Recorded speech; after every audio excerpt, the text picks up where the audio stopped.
Hello guys, Saddam here, and I hope you all are doing good. So since the morning I have been not doing good. मेरी तबीयत सुबह से ठीक नहीं है. So even you people can make out from my voice. मेरी आवाज़ थोड़ी बहुत आप लोगों को चेंज लग सकती है, but still I hope it is manageable और आप लोगों तक मेरी आवाज़ साफ साफ पहुंच पा रही है. सो जैसा कि आप लोगों को पता है कि हम लोग एक पेड कोर्स स्टार्ट किया था कुछ दिन पहले हम लोगों ने, जिसका अभी बैच वन यहाँ पर रनिंग है. और अल्हम्दुलिल्लाह काफ़ी अच्छा फीडबैक आया है अभी तक. जितने भी क्लासेस हुए हैं उनका. तो जैसा कि हम लोगों ने प्रॉमिस किया था कि जो भी लोग हम लोग के पेड कोर्स में एनरोल करेंगे उन लोगों को हम लोग फ्री का कुछ इंडिकेटर्स का एक्सेस देंगे, जो इंडिकेटर हम लोगों ने खुद बनाया है अपने एनालिसिस के लिए, और जिससे हम लोगों को काफ़ी फ़ायदा हो रहा है. तो क्योंकि आप लोगों ने हम पे भरोसा किया है हम और हमारा कोर्स एनरोल किया है, तो जिसके लिए ये sort of like gratitude from our side हम लोगों ने ये सोचा था कि आपको फ्री में एक्सेस देंगे, जिससे आप लोग का भी काफ़ी एनालिसिस में हेल्प मिलेगा. तो आज के वीडियो में हम लोग उन सब इंडिकेटर्स का ही कैसे इस्तेमाल करते हैं और इंडिकेटर किस बिना पे है और क्या काम करता है हाई लेवल पे वो समझने वाले हैं.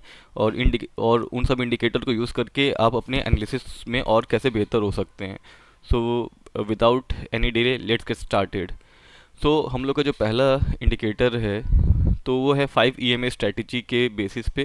तो मुझे उम्मीद है कि आप लोगों में से बहुत लोगों को 5 EMA वाला जो स्ट्रैटेजी है उसके बारे में ऑलरेडी नॉलेज होगा. अगर जिन लोगों को नहीं है कि 5 EMA जो कि हम लोग का गोल्डन और या तो मैजिकल लाइन स्ट्रैटेजी बोलते हैं, तो उसके बारे में अगर आपको जानना है तो हमारे यूट्यूब चैनल जो कि अलबरका इंस्टीट्यूट के नाम से है, वहाँ पे जाके आप स्ट्रैटेजी सेक्शन के अंदर जाके वो वीडियो देख सकते हैं. राइट. अब उसको यहाँ मैनुअली ढूंढने में काफ़ी वक्त लगता है, तो उसके लिए हम लोगों ने एक इंडिकेटर बनाया है जो कि 5 EMA के नाम से है. तो मैं जाता हूँ यहाँ पे अपने, क्योंकि ये मेरा स्क्रिप्ट है 5 EMA, तो मैं अपने स्क्रिप्ट में जाता हूँ. ये 5 EMA आप देख सकते हैं यहाँ पे. और ये अगेन आई एम टेलिंग कि ये जस्ट मेरे वॉच लिस्ट में अराउंड 2000 से ज़्यादा स्टॉक से मैंने यहाँ पे रैंडमली ओपन किया है कोई सभी चार्ट. तो जिसका मतलब ये नहीं है कि ये किसी भी तरह का बाई या सेल रिकमेंडेशन है. ठीक है. तो जस्ट मैं आपको डेमो पर्पस के लिए बता रहा हूँ कि यहाँ पे जैसा कि आप लोग जानते हैं कि वो स्ट्रैटेजी का क्रक्स क्या है, कि वो कैसे काम करता है.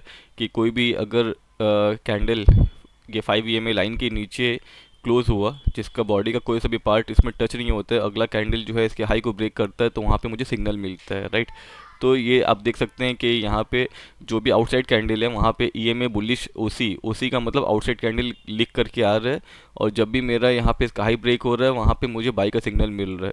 सिमिलरली यहाँ पे देखिए, यहाँ पे भी आपका ये कैंडल जो था, आप देख सकते हैं बैक टू बैक लगातार बहुत सारे कैंडल्स है जो कि मेरे आउटसाइड कैंडल है, लेकिन हम लोग हमेशा जो लेटेस्ट वाला होता है उसको कंसिडर करते हैं. तो ये मेरा लेटेस्ट आउटसाइड कैंडल हुआ और ये इसके हाई को ब्रेक किया, तो यहाँ पे मुझे EMA बाई यानी कि सिग्नल मिल रहा है. राइट. सिमिलरली यहाँ पे आप देख सकते हैं, यहाँ पे मेरा बुलिश कैंडल तो है, लेकिन अगला कैंडल जो है इसके हाई को ब्रेक नहीं किया है, इसने क्लोजिंग नीचे दिया है, तो इसलिए यहाँ पे बाई का सिग्नल नहीं आया है. तो इस बेसिस पे ये इंडिकेटर काम करता है. और जहाँ जहाँ पे आपका सेटअप बनता है वो दिखाई देता है, वहाँ पे मुझे इस टाइप का सिग्नल मिलता है. EMA मतलब ये मेरा exponential moving average bullish OC मतलब आउटसाइड कैंडल, जो कि हम लोग का कंसेप्ट है जो कि 5 EMA स्ट्रैटेजी पे काम करता है. सिमिलरली यहाँ पे भी आउटसाइड कैंडल बना, लेकिन यहाँ पे मुझे बाई सिग्नल नहीं मिला क्योंकि नेक्स्ट कैंडल ने इसके हाई को क्रॉस करके क्लोजिंग नहीं दी है. तो इस तरह का है. आइए हम लोग इसका कुछ कुछ सेटिंग्स देख लेते हैं. तो इसका सेटिंग्स में ये EMA लेंथ 5 है बाय डिफ़ॉल्ट 5 EMA पे ही, क्योंकि हम लोग का स्ट्रैटेजी है तो मैंने 5 EMA ही सेट कर रखा है. अगर आपको इसका वैल्यू चेंज करना है तो यहाँ से चेंज कर सकते हैं. यहाँ पे ये जो कलर है तो कलर का सेटिंग्स है यहाँ पे कि आपको आउटसाइड कैंडल का कलर जो लेबल है वो किस टाइप का चाहिए, और जो बाई लेबल आता है वो किस कलर में चाहिए. तो मैंने यहाँ पे अपने विजिबिलिटी के लिए यहाँ पे कलर सेट कर रखा है. और यहाँ पे कुछ और कंडीशन है. यहाँ पे कंडीशन ये है कि check outside candle is red. अगर आपको चेक करना है ना कि आपका आउटसाइड कैंडल रेड होना चाहिए, तो इसको चेक कर सकते हैं. तो अभी देख लीजिए, जैसे मेरा एक यहाँ पे ये है, ये मेरा बुलिश कैंडल आउटसाइड है लेकिन ये ग्रीन है, तो मैं जैसे ही इसको चेक कर लूँगा, जिसको चेक कर लूँगा तो शायद यहाँ से हट जाएगा वो, क्योंकि आपने फोर्सफुली चेक कर रहे हैं आप कि मेरा आउटसाइड कैंडल रेड होना चाहिए. सिमिलरली अगर मुझे जो सिग्नल कैंडल जहाँ पे बाई आ रहा है, मुझे तभी बाई मिले जब वो कैंडल का कलर ग्रीन हो, तो यहाँ पे आप चेक कर सकते हैं. सिमिलरली इस तरह के सेटिंग्स है। और अगर आप ये चाहते हैं कि मेरा जो सिग्नल कैंडल है उसका वॉल्यूम जो है वो आउटसाइड कैंडल से ज़्यादा होना चाहिए, तब यहाँ पे आप चेक कर सकते हैं ये थर्ड वाले check box. Otherwise by default इसको आप अनचेक करके रखेंगे तो सिग्नल ज़्यादा आएंगे, लेकिन आप चाहते हैं कि सिग्नल कम आए और जो आए वो प्रॉपर आए, जो जहाँ पर प्रॉपर सेटअप मिल रहा है, जहाँ पे वॉल्यूम का भी कंफर्मेशन है, जहाँ पे कैंडल का कलर का कंफर्मेशन है, तो आप ये सब चेक बॉक्स को चेक कर सकते हैं। तो ये हम लोग का पहला इंडिकेटर का के बारे में हम लोगों ने हाई लेवल पे पढ़ा है। और हम लोग का जो दूसरा इंडिकेटर है वो मुझे एक मिनट दीजिए, मैंने यहाँ पे नाम लिख के रखा था। अब आते हैं हम लोग के दूसरे इंडिकेटर पे।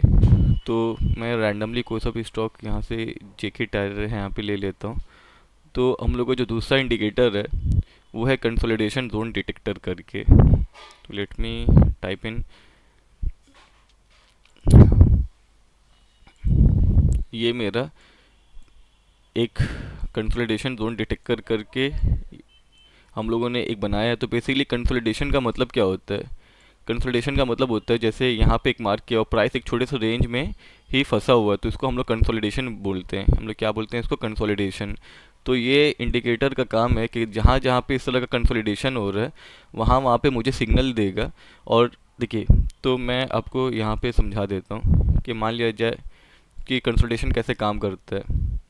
मान लिया जाए कि प्राइस ऐसे से हो रहा था, फिर एक छोटे से रेंज में प्राइस यहाँ पे कंसोलिडेट कर रहा है। तो ये क्या होता है, इसको हम लोग बोलते हैं कंसोलिडेशन होना। अब अब तो ज़िंदगी भर तो ऐसा नहीं है कि प्राइस इसी रेंज में घूमते रहेगा, प्राइस को तोड़ना पड़ेगा, या तो अपसाइड की जानिब तोड़ेगा या तो डाउन साइड की जानिब तोड़ेगा, राइट। ये कंसोलिडेशन ब्रेक होगा। तो इसी के बिना पे हम लोगों ने ये इंडिकेटर बनाया है कि प्राइस जब भी एक छोटे से रेंज में कंसोलिडेट हो, उसके बाद अगर नीचे की जानिब ब्रेकआउट हो तो वहाँ पे सेल का सिग्नल जनरेट हो रहा है, अगर ऊपर की जानिब ब्रेकआउट देगा तो वहाँ पे बाई का सिग्नल जनरेट हो रहा है। ठीक है। तो जैसा कि हम लोग यहाँ पे देख सकते हैं, यहाँ पे रेंज में कंसोलिडेट हो रहा था और नीचे की जानिब एक बड़ा कैंडल बना के फिर यहाँ पे इसलिए मुझे सेल का सिग्नल दिखाई दिया। ठीक है। सिमिलरली हम लोग और कुछ देख लेंगे। यहाँ पे देखिए, एक छोटे से रेंज में घूम रहा था प्राइस, फिर यहाँ पे एक बड़े कैंडल ने ब्रेकआउट दिया, इसलिए यहाँ पे बाई का सिग्नल जनरेट हुआ। तो आइए, तो हम लोग इसको देखते हैं कि एक इंडिकेटर का सेटिंग्स क्या है और कैसे काम करता है। तो ये सब हम लोगों ने मैनुअली मार्क नहीं किया है, ये अगर मैं इंडिकेटर को ऑफ करूँगा तो आप देखेंगे कि अपने आप हट जाएगा। तो ये इंडिकेटर ही मार्किंग करके दे रहा है हम लोगों को। तो हम लोग आते हैं यहाँ पे। तो पहली बात तो ये कि बेसिकली एटीआर का मतलब क्या होता है। तो एटीआर का मतलब होता है ना, एवरेज टू रेंज। मतलब कैंडल का जो रेंज होता है, एक जो कैंडल का रेंज है, तो इसको हम लोग बोलते हैं एटीआर। ये हाई से लेकर के लो जो है इसको हम लोग बोलते हैं कैंडल का रेंज है ये, राइट। तो आप मुझे बताइए कि जब कंसोलिडेशन होगा तो एक छोटे से रेंज में होना चाहिए ना, एक छोटे से रेंज में होना चाहिए। तो वो रेंज कैसे डिफाइन होगा? वो रेंज इस बिना पे डिफाइन होगा कि हम लोग यहाँ पर सेटिंग देंगे कि पहला बात तो मैं यहाँ पे ये देख रहा हूँ कि आपका कम से कम कितने कैंडल का रेंज होना चाहिए। अगर आपने 6 दिया तो कम से कम 6 कैंडल अगर वहाँ पे रेंज के अंदर है तभी वो रेंज को कंसिडर करेगा, अगर उससे कम होगा तब कंसिडर नहीं करेगा। जैसे मान लिया जाए मैंने कर लिया 20, यहाँ 20 मैंने सेटिंग में डाल दिया, तो यहाँ से अब वो ये हट जाएगा क्योंकि 20 कैंडल यहाँ पे उसको मिला ही नहीं है। ठीक है।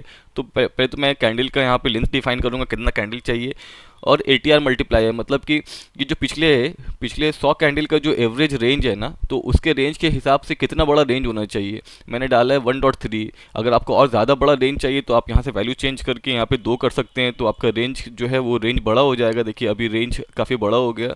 अगर आपको रेंज छोटा चाहिए तो इसका वैल्यू आप चेंज करके इसको छोटा वैल्यू 1.2 या तो 1.3 कर सकते हैं, जो कि 1.3 में अच्छा काम करता है। ठीक है। अभी आ जाइए ATI multiplier for signal candle. अभी मैंने यहाँ पे ना कुछ कुछ कुछ लॉजिक लगाया है कि ब्रेकआउट कैसा होना चाहिए। ब्रेकआउट बड़े कैंडल के साथ होना चाहिए। अभी आप जैसे यहाँ पे देखिए, यहाँ पे एक रेंज बना, लेकिन यहाँ पे ना ब्रेक डाउन हुआ, लेकिन नीचे की जानिब लेकिन काफ़ी छोटा कैंडल हुआ और उस कैंडल में वॉल्यूम भी नहीं था। तो मैं चाहता हूँ ना कि इस रेंज का ब्रेकआउट हो एक बड़े कैंडल के साथ, जिसका कैंडल का लेंथ भी बड़ा हो और जिसमें वॉल्यूम भी काफ़ी बड़ा हो। तो ये कैंडल का ब्रेकआउट कैंडल का वॉल्यूम जो है वो मैं यहाँ पे डिफाइन कर रहा हूँ, और उसका एटीआर जो है, ये सिग्नल कैंडल उसको बोलते हैं, तो उसका मैं एटीआर यहाँ पे डिफाइन कर रहा हूँ। और क्लोजिंग भी अच्छा होना चाहिए। ऐसा नहीं कि मतलब प्राइस जो है वो यहाँ से ऊपर तो गया लेकिन फिर आके नीचे यहाँ पे क्लोज कर दिया, तो मतलब कि वो तो अच्छा क्लोजिंग नहीं है, तो वहाँ पे सिग्नल जनरेट नहीं होगा। तो इसी के लिए मैं क्लोजिंग स्ट्रेंथ भी देख रहा हूँ। तो इन सब बिना पे मेरा सिग्नल जनरेट हो रहा है। और यहाँ पे मुझे अगर ये सब सेटअप मुझे एक रेंज बनता हुआ दिखाई देगा जो मैंने यहाँ पे सेटिंग में डिफाइन किया है। और साथ में just give me a moment, मैं अपने बैटरी कनेक्ट कर लेता हूँ चार्जर। तो उसके बिना पे अगर आपका सेटअप जो सेटिंग्स आपने डिफाइन किया है उसके हिसाब से अगर आपका कंसोलिडेशन हो रहा है, वहाँ पे ब्रेकआउट बनता हुआ दिखाई दे रहा है, तो यहाँ पे आपको ऑटोमेटिकली सिग्नल आता हुआ दिखाई देगा। तो हम लोग कुछ और देख लेते हैं, जैसे ई टू ई।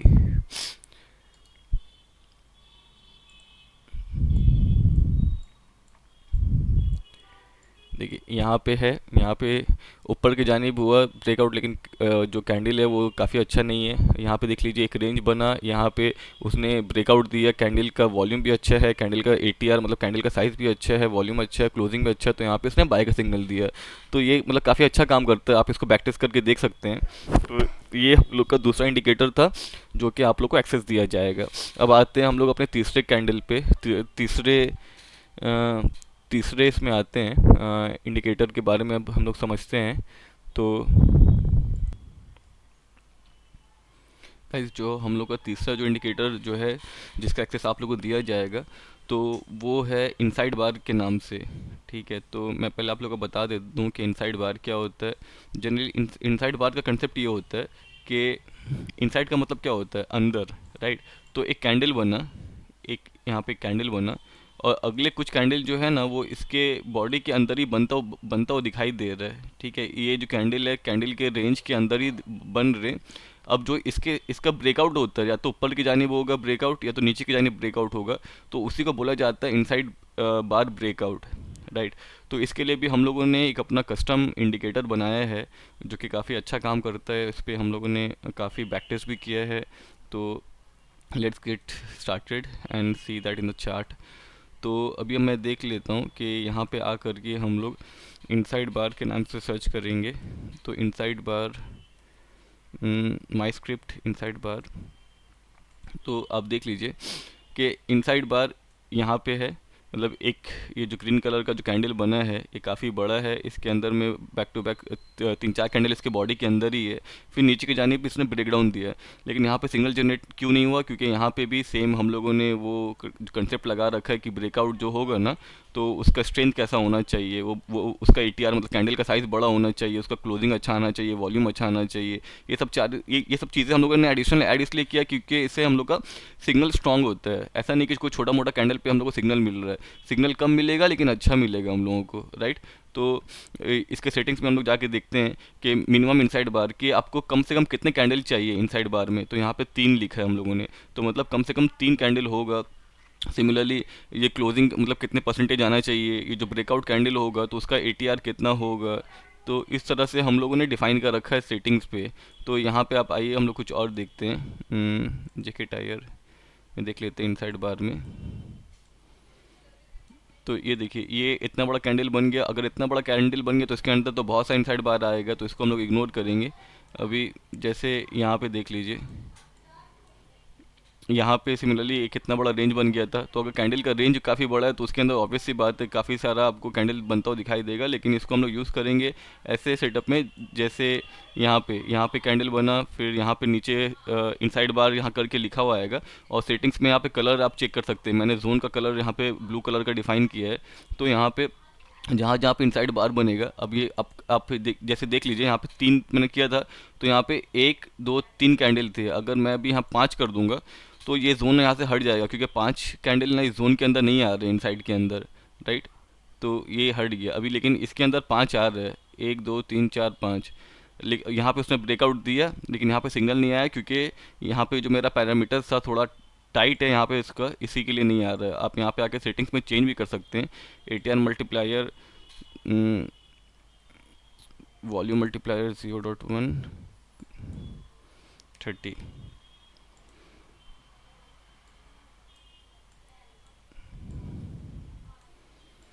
यहाँ पे चेक कर सकते हैं और कहाँ कहाँ पे जा रहा है। जैसे ये मैंने शायद मैनुअली बनाया है इसको, तो इसको डिलीट कर देता हूँ। यहाँ पे कैंडल बना, यहाँ पे इसने ब्रेकआउट दिया जोन का, यहाँ पे बाय का सिग्नल आया। सिमिलरली कुछ दूसरा स्टॉक देख लेते हैं हम लोग। यहाँ पे देखिए, यहाँ पे जो अपने सेटिंग्स डिफाइन किया उसके बिना पे यहाँ पे एक इनसाइड बार का सेटअप बना, इस यहाँ पे ब्रेकआउट दिया, यहाँ पे नीचे सेल का सिग्नल आया। यहाँ पे इनसाइड बार बना, यहाँ पे सेल का सिग्नल आया। सिमिलरली यहाँ पे इनसाइड बार बना, लेकिन यहाँ पे सेल का सिग्नल जनरेट नहीं हुआ यहाँ पे सिमिलरली। और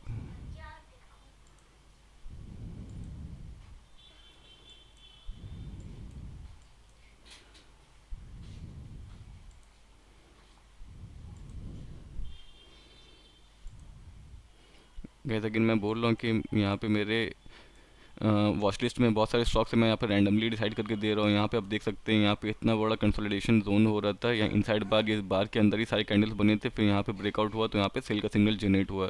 तो इस तरह से इनसाइड बार काम करता है कि एक कैंडल के अंदर बहुत सा कैंडल बना, फिर वहाँ से अगर ब्रेकआउट या ब्रेकडाउन होता है तो ऑन द बेसिस ऑफ आपने क्या सेटिंग्स में चूज़ किया है, क्या पैरामीटर्स डाले हैं, उसके हिसाब से यहाँ पे सिग्नल जनरेट होता है ये बाई का एंड सेल का। तो ये हमारा जो था वो तीसरा इंडिकेटर था। अभी हम लोग आते हैं अपने फोर्थ इंडिकेटर पे। फोर्थ इंडिकेटर भी काफ़ी इंटरेस्टिंग है। तो फोर्थ इंडिकेटर जो मेरा है वो नाम है बॉलिंगर बैंड स्क्वीज़ करके। तो बीबी स्क्वीज़। तो अक्सर लोग जो बॉलिंगर बैंड का इस्तेमाल करते हैं तो वो लोग गलत इस्तेमाल करते हैं। वो लोग ये चेक करने के लिए कि बॉलिंगर बैंड का अपर बैंड तक पहुंचा है कि नहीं, प्राइस अभी पुल बैक लेगा। उन लोगों को ये लगता है कि बॉलिंगर बैंड का सिर्फ यही काम है कि रेंज डिफाइन करना, अगर नीचे टच किया तो वो शायद अब मतलब कि पुल बैक लेके मीडियन के तरफ आने की कोशिश करेगा। लेकिन ये this is only a part of story. उन ये जो है आधा ही इसका काम है। आधा काम इसका ये होता है कि वॉलेटिलिटी बताना, कि अगर दोनों बैंड आ करके आपस में काफ़ी कंप्रेस हो गया। आप देख सकते हैं कि ये बॉलिंगर बैंड का ये ऊपर वाला बैंड है, ये लोअर बैंड है। ये जब दोनों आपस में बहुत ज़्यादा करीब आ जाते हैं ना, तो इसको बोलते हैं हम लोग कंप्रेशन जोन। क्या बोलते हैं, कंप्रेशन। प्राइस बहुत ज़्यादा कंप्रेस हो चुका है। अब यहाँ से ना किसी साइड फटेगा, मतलब कि कोई ये तो ऐसा नहीं हो सकता है ना कि प्राइस आके दोनों मतलब कि एकदम बैंड चिपक जाए आपस में, ऐसा तो नहीं हो सकता है। जहाँ जहाँ पे प्राइस आके बहुत ज़्यादा करीब हो जाता है तो उसको कंप्रेशन जोन बोलते हैं, या तो हम लोग स्क्वीज़ बोलेंगे, स्क्वीज़। तो यहाँ पे मेरा स्क्वीज़ जोन बन गया, और जहाँ जहाँ पे स्क्वीज़ जोन बनता है ना, वहाँ पे वहाँ का कैंडल यहाँ पे मैंने सेटिंग्स में जाके कलर चेंज कर दिया येलो कलर का। मतलब कि यहाँ पे बहुत ज़्यादा बैंड स्क्वीज़ हो चुका है। अब यहाँ पे एक तरफा मूव आएगा, या तो डाउन साइड आएगा या तो अप साइड आएगा, किसी न किसी साइड तो मतलब एक तरफा मूव आने वाला है, बड़ा मूव। ठीक है, तो इसलिए इस बिना पे ये इंडिकेटर काम करता है कि मुझे ये बताता है कि कौन सा स्टॉक्स में बहुत ही ज़्यादा स्क्वीज़ हो चुका है प्राइस। अब यहाँ से एक तरफा प्राइस भागने वाला है, किस साइड भागेगा वो हम लोग को और ज़्यादा एनालिसिस करने के बाद समझ में आएगा। लेकिन let me clear this one और फिर मैं बताता हूँ। यहाँ पे मैंने एक ये भी डाल के रखा है कि अगर ना नीचे की जानिब ब्रेक डाउन हुआ तो यहाँ बी ओ करके यहाँ डाउन साइड करके एक एरो आएगा। ठीक है, आप देख सकते हैं यहाँ पे नीचे भी ऐसा एरो करके दिया है ताकि मुझे देखने में आसानी हो। एस क्यू करके लिखा हो, मतलब स्क्वीज़। और यहाँ पे अगर आप सेटिंग्स में जाएंगे, यहाँ पे आप सेटिंग्स में जाएंगे तो यहाँ पे आप देख सकते हैं कि मैंने स्टाइल में यहाँ पे बाद कलर को चेंज करके यहाँ पे येलो कर दिया। आप अपना कोई सा भी कलर चूज़ कर सकते हैं। अगर मैं इसको डिसेबल कर दूंगा तो यहाँ पे देखेंगे कि वो कलर हट जाएगा। तो let me set the default setting. तो यहाँ पे आप देख सकते हैं कि जहाँ जहाँ पे ऐसा स्क्वीज़ होता है ना, वहाँ वहाँ पे एक ना देखने को मिलता है। अभी जैसे यहाँ पे देख लीजिए, यहाँ पे भी प्राइस जो है स्क्वीज़ हुआ था, फिर अपसाइड ब्रेकआउट हुआ, लेकिन यहाँ पे इसका कलर चेंज क्यों नहीं हुआ, लेट मी चेक दैट। तो ये है। अभी और आते हैं, यहाँ पे देखिए, यहाँ पे प्राइस बहुत ज़्यादा स्क्वीज़ हो गया था, फिर यहाँ पे उसने बोला है कि ब्रेकआउट का सिग्नल दिया था। और कोई दूसरे स्टॉक्स में देख लेते हैं। तो ये देखिए, यहाँ पे क्या है ना, सेटिंग्स में हम लोगों ने कुछ पैरामीटर्स पास करके रखे हैं कि मतलब बॉलिंगर बैंड का जो लेंथ है बाय डिफ़ॉल्ट 20 होता है, स्टैंडर्ड डिविएशन 2 होता है, और look back period for squeeze detection 200, और स्क्वीज परसेंटाइल मतलब वो पिछले 200 कैंडल में चेक करके ना उसका मूवमेंट दिखेगा कि बॉलिंगर बैंड से कितना दूर रहता है। ठीक है, वो अपने आप ही डिटेक्ट करेगा कि बॉलिंगर बैंड से कितना दूर रहता है ये स्टॉक बाय डिफ़ॉल्ट, और फिर ना जाके परसेंटेज निकालेगा कि जब स्क्वीज होता है तब 0.001। आप यहाँ से थ्रेशोल्ड चेंज कर सकते हैं। अगर आपने 0.01 दिया तब प्राइस जब आपस में काफ़ी चिपक जाएगा तब सिग्नल आएगा। अगर आप चाहते हैं इसको थोड़ा बढ़ाना तब 0.05 भी कर सकते हैं। तब आप देखेंगे कि यहाँ पे काफ़ी प्राइस स्क्वीज़ हुआ था। फिर यहाँ पे आप देख सकते हैं कि काफ़ी टाइम तक ये स्क्वीज़ रहा, फिर यहाँ से आपका एक फिर दोबारा यहाँ पे प्राइस स्क्वीज़ हुआ, फिर यहाँ से आपका एक ब्रेकआउट हुआ। राइट, तो इस तरह से आप अपने एनालिसिस को में इस्तेमाल कर सकते हैं। अगर आप जो भी स्टॉक का प्राइस देख रहे हैं, एक्सक्यूज़ मी, तो जो भी स्टॉक का प्राइस आप देख रहे हैं, आप उसमें देख सकते हैं कि प्राइस कहीं ज़्यादा स्क्वीज तो नहीं हो चुका है। तो आप एटलीस्ट मतलब अपना बड़े मूवमेंट के लिए आप रेडी हो सकते हैं कि भाई प्राइस ऑलरेडी स्क्वीज जोन में है, तो यहाँ से मुझे अब बड़ा मूवमेंट देखने को मिल सकता है। वो किस साइड जाएगा वो आपको और फर्दर एनालिसिस करना पड़ेगा, जो कि हम लोग अपने कोर्स में भी मतलब सिखाने की कोशिश कर रहे हैं। और इंशाल्लाह जब एक्सपर्ट बन जाएंगे तो हम लोग प्रॉपरली गेस कर पाएंगे कि किस साइड ये आपका बड़ा मूवमेंट आने वाला है, राइट। तो ये जो है मेरा चौथा जो इंडिकेटर था वो इस बिना पे ऐसे काम करता है कि जहाँ जहाँ पे बहुत ज़्यादा स्क्वीज़ हो चुका है, वो स्क्वीज़ का जो परसेंटेज है आप यहाँ से सेट कर सकते हैं। अगर आपको बहुत कम स्पेस में चाहिए स्क्वीज़ तो उसका वैल्यू छोटा कर देंगे, और अगर आपको ज़्यादा बड़ा में चाहिए स्क्वीज़ वाला सिग्नल तो थोड़ा सा हम लोग उसका वैल्यू को चेंज करके बड़ा कर देंगे, राइट। तो ये था। अभी हम लोगों ने जितने भी इंडिकेटर्स देखे वो बेसिकली टेक्निकल एनालिसिस के पर्सपेक्टिव में थे। लास्ट जो इंडिकेटर का एक्सेस आपको लोगों को दिया जाएगा वो ना इन टर्म्स ऑफ फंडामेंटल है। तो चौथा सॉरी फिफ्थ एंड जो लास्ट वाला जो है, इन फ्यूचर भी हम लोग का कुछ अगर ऐसा लगा कि ये इंडिकेटर काम का है और इससे आप लोग को कुछ फ़ायदा हो सकता है, आपके एनालिसिस को और सपोर्ट मिल सकता है, तो हम लोग अगर फ्यूचर में बना तो उसका एक्सेस भी आप लोग को देंगे। But for the time being अभी हम लोगों ने 5 ही इंडिकेटर अभी डिसाइड किया है जिसका एक्सेस आप लोगों को दिया जाएगा।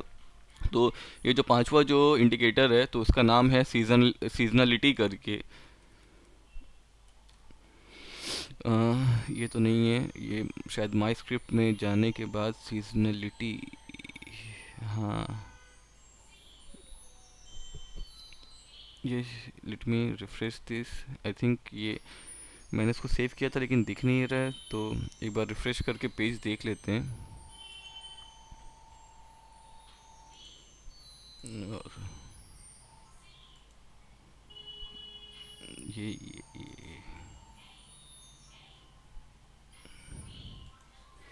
ये बाय डिफ़ॉल्ट लेआउट चेंज हो गया, पता नहीं क्या हो गया। तो let me get this done, और फिर मैं इसको सारा हटा देता हूँ। Remove 7 indicators, remove 1 drawing, let me go to the daily chart. तो अभी मैं आ गया। अब हम लोग का आखिरी का जो इंडिकेटर, फिफ्थ इंडिकेटर जिसके बारे में पढ़ने वाले हैं हम लोग, वो है सीजनलिटी के नाम से है। तो अगर मैं यहाँ पे आता हूँ, हाँ ये आ गया। वो शायद पेज रिफ्रेश करने के बाद आया, कुछ ट्रेडिंग व्यू का कुछ इशू है। तो देखिए बहुत सारे स्टॉक्स क्या होते हैं ना कि वो ना सीजनल होते हैं, वो कोई एक पर्टिकुलर सीज़न में ना अच्छा परफॉर्म करते हैं। जैसे मान लिया जाए कि कोई कोल्ड ड्रिंक का जैसे, राइट। तो वो जब मतलब आपका गर्मी के मौसम में कोल्ड ड्रिंक जैसे पेप्सी, थम्स अप जो है उन सबका सेल बढ़ता है। तो गर्मी में अमूमन देखा जाता है कि उनका शेयर का प्राइस जो भी होता है ना वो अच्छा करता है, right. This is just for example purpose, ताकि आपको समझ में ज़्यादा है। तो सिमिलरली अगर जैसे हम लोग अगर इंडिया में जैसे बरसात अच्छा होता है तो वहाँ पे जो फर्टिलाइज़र के जो स्टॉक्स वगैरह होते हैं तो वो उस टाइम पे अच्छा करते हैं, ठीक है। तो इस तरह से ना सीजनलिटी होता है, जो कि यहाँ साइक्लिकल भी बोलते हैं कि मतलब कि साइक्लिकल का मतलब कि एक particular time of the year में ना वो स्टॉक्स अच्छा करते हैं। तो उस बिना पे हम लोगों ने एक इंडिकेटर बनाया है जिससे हम लोग उसका साइक्लिकल नेचर उसको देख सकते हैं कि कौन से मंथ में अच्छा रिटर्न देता है। तो ये जनरली ये जो मेरा ये जो मेरा इंडिकेटर है सीजनलिटी इंडिकेटर के नाम से है बेस्ट एंड वर्स्ट 3 मंथ। मतलब कि इस स्टॉक, मतलब ये जो स्टॉक है कौन से 3 महीने में अच्छा रिटर्न देता है और कौन से 3 महीने में ख़राब रिटर्न देता है, तो ये हम लोग इस हाई लेवल पे चेक करते हैं। ये जनरली मंथली कैंडल को सपोर्ट करता है। लाइक मतलब आप जब अपने इंडिकेटर में इसको लगाएंगे अपने चार्ट पे तो मंथली टाइम फ्रेम को कर लेंगे तब दिखाएगा, या तो फिर शायद ना डेली में दिखाएगा, वीकली में नहीं दिखाता है ये, या तो डेली में दिखाएगा या तो मंथली कैंडल पे। तो ऑलवेज मेक श्योर कि आप जब भी इस इंडिकेटर का इस्तेमाल कर रहे हैं तो आपने चार्ट पे मंथली कैंडल सेट कर रखा है या तो फिर डेली वाला। अगर उसे छोटे टाइम फ्रेम पे भी जाएंगे तभी शायद नहीं दिखाएगा, क्योंकि ये सिर्फ डेली और वीकली मंथली पे काम करता है। तो ये कैसे काम करता है, तो जनरली अब ये ऐसे काम करता है कि यहाँ पे आप देख सकते हैं कि यहाँ कलर कोडेड है। यहाँ पे रेड कलर का मतलब कि उसने यहाँ निगेटिव रिटर्न दिया है, और ग्रीन कलर का मतलब उसने पॉजिटिव दिया है। अब ग्रीन में जितना ज़्यादा डार्क होते जाएगा मतलब कि वो बेस्ट है। जैसे आप देख सकते हैं कि इसका जो बेस्ट है वो मार्च है, सितंबर है, अक्टूबर, 3 महीने में। तो अभी यहाँ पे तो आप देख सकते हैं यहाँ पे ईयर है, ईयर का मतलब कि ना ये यहाँ पे ईयर है और यहाँ पे मंथ है, जनवरी फरवरी से लेकर पूरा दिसंबर तक 12 महीने हैं। और ये स्टॉक जब से लिस्टेड हुआ था तब से इसका पूरा परफॉर्मेंस है कि मान लीजिए कि जनवरी में इसने 2022 में ये लिस्टेड हुआ था मार्च के महीने में, तो मार्च के महीने में 1.96% का रिटर्न था। ये ग्रीन का मतलब पॉजिटिव रिटर्न, और अगर लाल है तो उसका मतलब निगेटिव रिटर्न। तो मैं मतलब पूरे साल का निकाल लिया। फिर मैंने ये चेक किया कि ये ना कितने महीने में कितना दफ़ा है ना ग्रीन क्लोजिंग दिया है, मतलब पॉजिटिव क्लोज दिया है। जैसे मार्च के महीने में देख सकते हैं 1 2 3 4, 4 बार मार्च का महीना इसको मिला है और चारों बार इसने क्या किया, पॉजिटिव रिटर्न दिया है। तो आप देख सकते हैं 4 आउट ऑफ 4, मतलब कि 4 बार में चारों बार ग्रीन दिया है क्लोजिंग, मतलब कि इसलिए इसका 100% है कि ग्रीन क्लोज होता है मार्च के महीने में। सिमिलरली जैसे दिसंबर के महीने में देख लीजिए, तो ये कौन सा स्टॉक है मुझे खुद नहीं पता, ये सॉरी ये ईटीएफ है, तो मैंने इस पर ध्यान भी नहीं दिया। तो अब मैं इसका निकाल लेता हूँ। तो अभी let me clear this one. हाँ, तो आप देख सकते हैं कि ऑन अ सिमिलर लाइन्स अगर एग्जांपल देखेंगे हम लोग, तो ये कुछ एच इलेक्ट्रिकल करके है। तो ये अप्रैल में और जून में और दिसंबर में ये अच्छा रिटर्न देता है, और सितंबर अक्टूबर और फेब में इसका रिटर्न अच्छा नहीं होता है। तो जैसे दिसंबर में जब से लिस्टेड हुआ तब से देख सकते हैं कि टोटल टेन मतलब 10 साल में आउट ऑफ 10 6 ईयर्स में इसने पॉजिटिव रिटर्न दिया। तो इसलिए इसका विन परसेंटेज कितना हो गया, 60% हो गया। और फिर मैंने क्या किया कि पूरा ये जो रिटर्न है ना वो निकाल करके इसको डिवाइड करके नंबर ऑफ इंस्टेंसेज, मतलब कि जो यहाँ पे 10 है उसको डिवाइड कर दिया है। तो यहाँ पे जो टोटल था वो 70% रिटर्न दिया था, लेकिन क्योंकि यहाँ पे 10 साल का डेटा है तो इसीलिए एक साल मतलब कि आपका हर महीना मतलब ऑन एन एवरेज कितना रिटर्न देता है, 7% देता है। कब, दिसंबर के महीने में।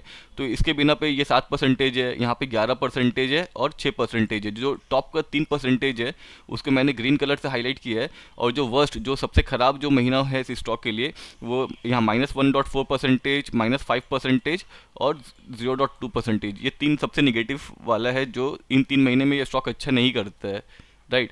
तो आगे कुछ हम लोग और भी स्टॉक्स देख सकते हैं। तो ये क्या है कि ना इससे स्टॉक का साइक्लिकल नेचर पता चलता है। तो जब भी आप अगर इन्वेस्ट करने मतलब कोई स्टॉक में आप अगर काफ़ी बड़ा अमाउंट इन्वेस्ट कर रहे हो, तो उसको इसके लिए ये भी देखना बहुत ज़रूरी हो जाता है कि ये स्टॉक कहीं साइक्लिकल नेचर तो नहीं है। आप कहीं इस टाइम पे, ऐसे टाइम पे तो इस स्टॉक को बाई नहीं कर रहे जब ये रिटर्न अच्छा नहीं देता है, फिर तो आपका मतलब कि जो पैसा है वो फंस के रह जाएगा स्टॉक में, राइट। तो इस बिना पे आप देख सकते हैं, जैसे ये अपोलो पाइप का देख लेते हैं। तो ये जुलाई अगस्त वाले महीने पे ये अच्छा रिटर्न देता है। ये 83% विन रेट है, 66 विन परसेंटेज है।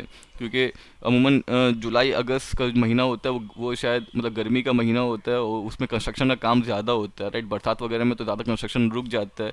तो इसी के लिए ये 2 महीना जो है ये अच्छा रिटर्न है। और सिमिलरली इस तरह से हम लोग देख लेते हैं। तो यहाँ पे अवंती फीड, इसमें भी जुलाई अगस्त का जो मंथ है वो अच्छा है, और जनरली फरवरी मार्च का जो मंथ है वो इसके लिए ख़राब होता है अमूमन। E2E, ये भी जुलाई अगस्त सितंबर जो है ये इसके लिए बेस्ट मंथ है। ये 75% विन रेट है, और 17%, 27%, 17, मतलब इन तीनों महीने में काफ़ी अच्छा रिटर्न देता है ये स्टॉक। तो अगर आप लोग साइक्लिकल नेचर के हिसाब से भी इन्वेस्ट करना है तो ये पर्टिकुलर जो इंडिकेटर है वो काफ़ी अच्छा काम करता है। सो गाइस, ये 5 इंडिकेटर जो मैंने आप लोगों को इस डेमो में समझाया, तो और इस पर्टिकुलर इंडिकेटर का सेटिंग्स में कुछ है नहीं, कुछ भी आपको चेंज करने की ज़रूरत नहीं है, क्योंकि ये जो डेटा है वो रीड करता है कि कितना परसेंटेज रिटर्न आया। तो यहाँ पे जस्ट है कि आपको स्टार्ट ईयर 2000 से तो मैंने इंटर किया कि यानी 2000 के बाद से जो भी स्टॉक्स आए हैं उनका डेटा यहाँ पे दिखेगा। और ये और कुछ नहीं है, बाकी तो बाय डिफ़ॉल्ट यहाँ पे सारे मंथ्स जो है वो मैंने चूज़ करके रखा है। तो ये ऐसे काम करता है। तो गाइज़, मैं उम्मीद करता हूँ कि आपको ये जो इंडिकेटर्स बताया है हम लोगों ने, और जो उन मेंबर्स को दिया जाएगा जो हमारे पेड कोर्स में इनरोल हुए हैं, तो वो काफ़ी अच्छा लगा होगा। और ये आप लोग इसको यूज़ कर पाएंगे अपने एनालिसिस को और बेहतर बनाने के लिए। और लास्ट में मैं ऐड करना चाहूँगा कि ये जैसा कि जो हम लोग हमारा पेड कोर्स का ग्रुप है उसमें आप लोग को एक फॉर्म दिया गया है, ताकि आप लोग ट्रेडिंग व्यू का आपका जो यूज़र आईडी है, ट्रेडिंग व्यू का जो यूज़र आईडी या यूज़र नेम जो है उसको फिल कर देंगे। तो उसके बाद हम लोग आपको उसको इनवाइट ओनली में जाके एक्सेस देंगे। तो आप लोग अपने इंडिकेटर सेक्शन में, अगर किसी को ट्रेडिंग व्यू यूज़ करना नहीं आता है, तो वो हम लोग भी एक सेशन रखने वाले हैं अपने मेंबर्स के लिए। उसमें सिखाया जाएगा कि ट्रेडिंग व्यू को अच्छे से कैसे यूज़ करते हैं। लेकिन यहाँ पे एक इंडिकेटर सेक्शन होता है, यहाँ पे आप जाएंगे ना तो यहाँ पे इनवाइट ओनली मतलब कोई दूसरा बंदा आपको इनवाइट कर रहा है अपना इंडिकेटर यूज़ करने के लिए। तो जैसे हम लोग आपको इनवाइट करेंगे तो आपको यहाँ पे आके पांचों जो भी हम लोगों ने आपको अभी डेमो में बताया वो पांचों इंडिकेटर का नाम यहाँ पे दिखाई देगा, और आपको जो भी क्लिक करने का होगा तो आप यहाँ पे आकर के वो क्लिक करेंगे तो वो आपको चार्ट में लग जाएगा, right. And always make sure कि आप उसको फेवरेट मार्क करके रखते हैं। यहाँ पे स्टार्ट क्लिक करेंगे तो वो आपका इंडिकेटर फेवरेट मार्क हो जाएगा। And also like if you are willing to basically follow us our page in the trading view, then in that case you can follow us। like ये हम लोग का पेज है। अगर आप यहाँ पे क्लिक करेंगे तो ये हम लोग को प्रोफाइल पे लेके जाएगा। यहाँ पे स्क्रिप्ट में आप देख सकते हैं कि ऑलरेडी हम लोग का 2 स्क्रिप्ट जो है वो अभी पोस्टेड है। ये दोनों इनवाइट ओनली है। तो ट्रेंड राइडर का तो एक्सेस हम लोगों ने अपने जो टेलीग्राम का जो फ्री ग्रुप है उसमें ऑलमोस्ट हर किसी को दे दिया है। और बाद में स्टार्टिंग में था वो फ्री था, फिर बाद में हम लोगों ने एक मिनिमल फ़ी रखा था, लेकिन फिर भी ग्रुप के ऑलमोस्ट 90 to 95% लोगों को फ्री का एक्सेस दिया हुआ है। तो और जो कि काफ़ी अच्छा काम करता है, तो आप उसको देख सकते हैं। और सिमिलरली ये 5 EMA आउटसाइड कैंडल जो है तो इसका भी एक्सेस कुछ लोगों को दिया हुआ है अभी। और बाकी का जो भी इंडिकेटर जो अभी हम लोगों ने 5 जो देखा है तो उसका भी डेमो और उसका एक्सेस भी उन लोगों को दिया जाएगा जो लोग पेड कोर्स में इनरोल हैं। और तो आप लोग यहाँ पे आके देख सकते हैं, यहाँ से हम लोग को ऑलरेडी 171 लोग फॉलो कर रहे हैं, तो आप लोग फॉलो कर सकते हैं ताकि जब भी कोई एक नया स्क्रिप्ट पब्लिश हो तो आप लोग को नोटिफिकेशन जाए। So that's it guys for today. I hope कि आज का वीडियो आप लोगों को काफ़ी अच्छा लगा होगा और ये इंडिकेटर भी काफ़ी अच्छा लगा होगा आप लोगों को। मैं उम्मीद करता हूँ कि आप लोग इसको इस्तेमाल करें, अपना फीडबैक दें और इससे आप लोग को अपने एनालिसिस में बहुत ज़्यादा कामयाबी मिले। So thank you so much guys, दुआ में याद रखिए। मिलते हैं हम लोग अगले वीडियो में।